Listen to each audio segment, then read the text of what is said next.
This channel does not promote any violent, harmful, or illegal activities. All content provided by this channel is meant for an educational purpose only. আপনারা জানেন যে এক সময় বন্দে ভারত নিয়ে বেশ কিছু খবর হয়েছিল, সাংবাদিকদের এগেইনস্টও মামলা হয়েছিল, আমার এগেইনস্টও মামলা হয়েছিল।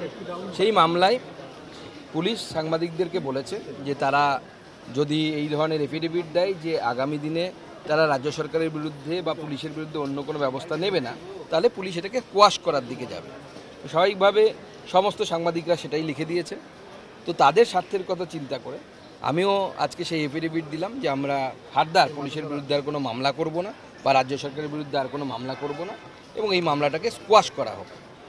এই উপলক্ষে আজকে আসা আমাদের লিগ্যাল সেলের যারা লিগ্যাল ডিপার্টমেন্টের যারা পদাধিকারী ছিলেন, সমস্ত লার্নেড অ্যাডভোকেটরা তারা সবাই ছিলেন, আপনারা দেখেছেন, সিনিয়র থেকে সিনিয়র মোস্ট তাদের সাথে দেখাও হলো।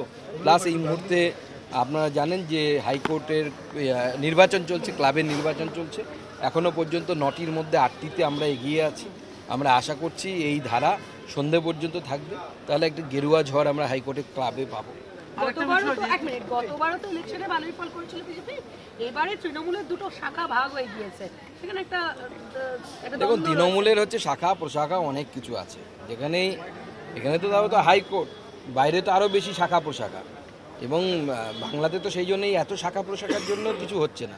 আপনি একটা শিল্প তৈরি করতে যাবেন, কোন শাখাতে জল ঢালবেন আপনি বুঝতে পারছেন না, আমের শাখাতে ঢালবেন না বিল্লপত্রে ঢালবেন, তার ফলে কিছুই হচ্ছে না, শিল্প পালিয়ে যাচ্ছে এখান থেকে।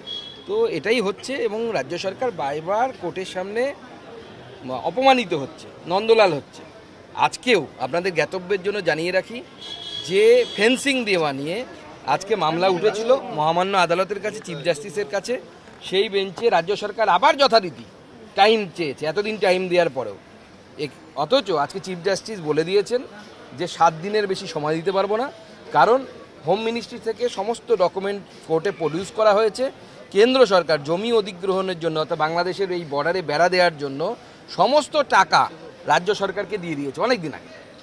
এখন এই টাকা নিয়ে ওই টাকার উপরে কালসর্পের মতো বসে আছে এই সরকার।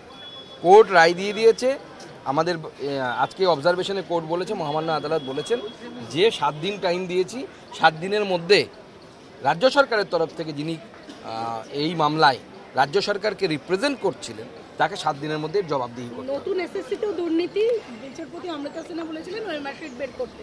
তাছাড়াও আজকে একটা এসএসসির মামলা রয়েছে যেটা এই মুহূর্তে 10 নম্বর পাওয়াকে কেন্দ্র করে বিচারাধীন অবস্থায়। দেখুন, প্রথম কথা, যখনই ব্রাত্য বসুর মতো একজন লোক বলছে যে এসএসসি এত ভালো স্বচ্ছ পরীক্ষা কোথাও হয়নি, তার মানে চুরি করেছে ব্যাটা।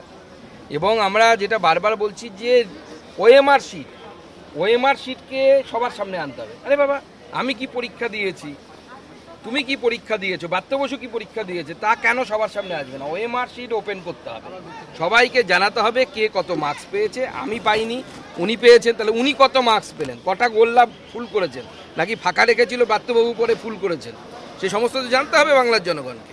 তো সেই জন্য ওএমআর শিট আদালতও বলেছে, আমরা বলছি ওএমআর শিট সর্বসমক্ষে আনতে হবে।